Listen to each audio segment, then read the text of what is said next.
When I think about the designation best player in regards to the Cleveland Cavaliers, the first and only name that comes to mind for me is Donovan Mitchell. And for now, I don't truly see a valid argument for anybody else yet. After all, Mitchell is coming off a season in which he put together averages of 26.6 points, 5.1 rebounds, and 6.1 assists while completing over 46.2% of his field goals, including 36.8% of his three-point attempts. Had he managed to stay a little healthier, or rather stood up for just 10 more games, he has probably awarded his second straight All-NBA nod. Spida is a certified baller and the unquestioned leader of this young core, but if you were to ask just about any Cavs fan, including myself, who the player on the roster with the most pure potential is, they would probably all say the same thing: Evan Mobley. Mobley is entering what seems to be a pivotal point in his career, and heading into his fourth NBA season, expectations appear to be sky high for the former third overall pick. But before we go any further, if you are new here, consider subscribing so you never miss out on all this glorious Cavs content. If you like what you see, hit that like button. Alrighty, now back to the action. Now, to this day, public perception of Evan seems to be wide-ranging. Some people think he hasn't yet lived up to the lofty draft day hype that he received. Others believe that he has been as advertised and more. And then there are those of us who believe that he's been somewhere in the middle. To me, the hype was always understandable. We are talking about a 7-footer who entered the league as quite the fluid athlete. He has always had a unique combination of mobility and length, which has no doubt helped him transition well into the NBA level. The dude has a rare blend of size, speed, and athleticism, and was coming off a singular season at USC playing alongside his brother Isaiah Mobley, in which he averaged 16 points, 8.7 rebounds, 2.4 assists, and a Pac-12 leading 2.9 blocks per game. There was just a lot to like about him. He could move, he was an effective passer, he had the makings of a potentially viable three-point shot, and he was one hell of a rim protector. So as you could imagine, he was drawing comparisons to some of the game's prior greats, most notably Kevin Garnett and Chris Bosh. And look, I'm not here to tell you that he is those players, but he is on a solid trajectory. Through 3 NBA seasons, Mobley holds averages of 15.6 points, 8.8 rebounds, 2.8 assists, and 1.5 blocks, while completing 54.4% of his field goals. This is right in line with what both KG and Bosh averaged through their first 3 seasons. Of course, this fails to take into consideration the pace of play, but it's relevant enough on its own in my opinion. And as you can see, neither Bosh nor KG were respectable shooters at that point in their respective careers. But what this doesn't tell you is that by year 2, KG was already an all-star and was helping lead his team to the playoffs. And that by year 3, Bosh was also an all-star, putting up the first of 5 straight seasons, averaging at least 22 points per game. People really forget how good Toronto Bosh was, man. That's a whole other concept on its own. They had already made large strides or leaps towards realizing their ultimate potential, a lot of it coming on the offensive end. Mobley's impact has mostly been measured on the other end of the floor. He already has an all-defensive team under his belt, becoming the second youngest player to Kobe Bryant in NBA history to ever be named to the first team. He finished 3rd in voting for the Defensive Player of the Year award in just his 2nd season in the league. Think about that. Mobley is one of the league's top defenders due to his high level switchability, a coveted skill set for a big man considering how perimeter-centric and spacing-defined the league is today. Now, offensively, Mobley isn't nearly as polished, but he has shown a lot of promise in a few areas. We have seen flashes of on-ball creativity and creation. Those 2 fouls, back on the floor, secures the board. Paul Reed guarding Mobley. And Mobley using a little body there off the window. We have seen facilitation, both as a primary facilitator and as a connective tissue. He was shooting it well this summer. Because when we saw in this summer that shot, he was shooting quite easily. In his first half season, Strus, there he slipped it. With its first lead of the night. We've had one tie at 5, and Garland gets to the rim, and we're tied for a second time. We have seen him operate between the lines and go to work in the mid-range area and down on the block, despite not quite having developed a go-to move of sorts. Pacers by 5. He didn't hold you. He was going to turn the call. If he holds you, he'll throw a lob. Yeah, he'll just throw it a lob. Mobley again got it. And he has made a little progress towards becoming a floor stretcher by knocking down a triple at times. Cavaliers, they go back to the practice floor. Last night, the Oklahoma City Thunder went 6 of 10 from three-point range in the fourth quarter. The Pacers go 6 of 9 from long distance in the final stanza.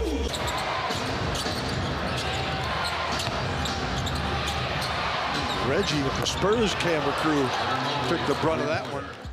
These are all core components of an offensive game that seems pretty diversified, but the problem is Mobley just hasn't quite put it all together yet.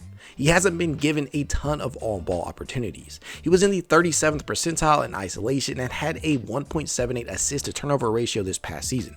The USC product is a career 96 of 258 from mid-range, or rather 36.8%, and although he had a career year from beyond the arc in 2023-24, it was still on a very low volume and still just a career 26.5% from three-point range. Suffice it to say that Mobley has the talent. We all know that. He just hasn't quite figured out how to wield it all together yet. Enter Kenny Atkinson, a coach who has a solid track record for player development and genuinely seems focused on making development a primary focus of the team once more, something that Kobe Altman himself has been on record saying that they have gotten away from these past couple of seasons. There isn't a player on this roster who could benefit more, in my opinion, than Evan Mobley from this being the case, although Darius Garland is a close second. In Mobley, Atkinson can find his greatest piece of work yet by unlocking the latent potential that this young man has. If he can turn him into the NBA's next great big man, the Cavaliers will reach their apex and may very well win a title in the next couple of seasons. So what am I looking for in particular, or rather what are my expectations for Evan Mobley in the upcoming 2024-25 campaign? Well, as simple as it sounds, it boils down to three primary things. After all, I am not expecting him to suddenly morph into the next coming of KG simply because of a head coaching change. I'm not expecting that at all. That would be an unfair assumption. So again, this primarily boils down to three major things for me. The first is rather straightforward. Develop a go-to move.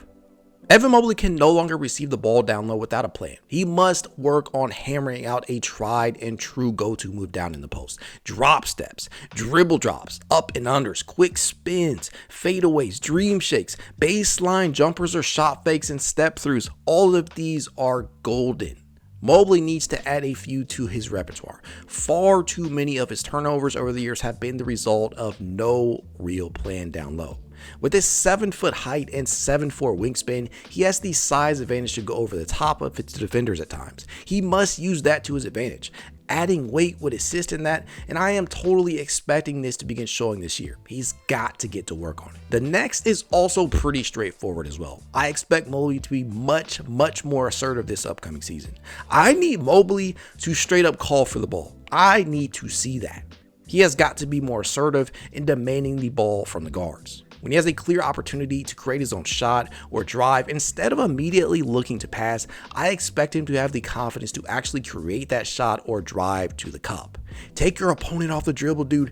Get in the lane and use your 7-foot size. He just has to find that right balance between knowing when to take it upon himself and attempting to score and moving the ball to find a better look for someone else. Be assertive. I believe we got a great glimpse of this against the Boston Celtics in Game 5, where he put up 33 points on 15 made field goals. He is capable. He knows that. He just needs to realize it. And last but certainly not least, most importantly, I expect him to finally become a viable floor spacer. Someone who can hurt the defense out on the perimeter if he is left too open. Someone who can open the floor for the ball handlers and provide them a drive and kick outlet out of the front court. It is by far the biggest flaw in the starting lineup. I expect Mobley to finally have not only the confidence, but the opportunities to let it fly from beyond the arc. After all, completing 37.3% of your triples sounds nice, especially as a big man, but it doesn't really do much in terms of spacing if you are taking less than 2 per game.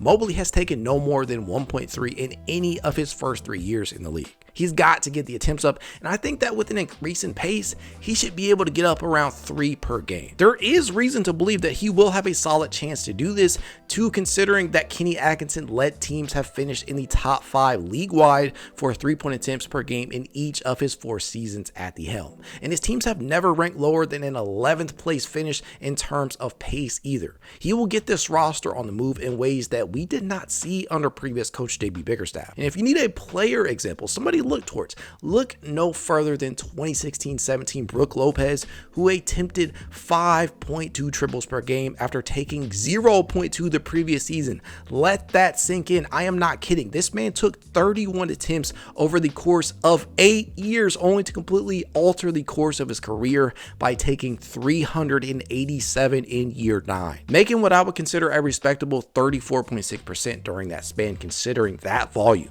That is literally over 12 times as many attempts over the span of 1 season, guys. Insane, just absolutely insane stuff. Lopez has now attempted at least 4 per game in every season since. He has extended his career in a way that I'm sure that most people thought wasn't even possible for him. That is what Atkinson should be working toward emulating for Mobley. And I'm not saying for him to limit him in any way by streamlining his role down to just a 3-and-D status type of player, but from a pure spacing aspect, this would completely change the trajectory of both the player and the team, as it would render the sometimes wonky fit between Jarrett Allen and Mobley a complete non-factor. If the big man can shoot around 35 to 38% from range on roughly 3 to 4 attempts per game, it changes things for the better.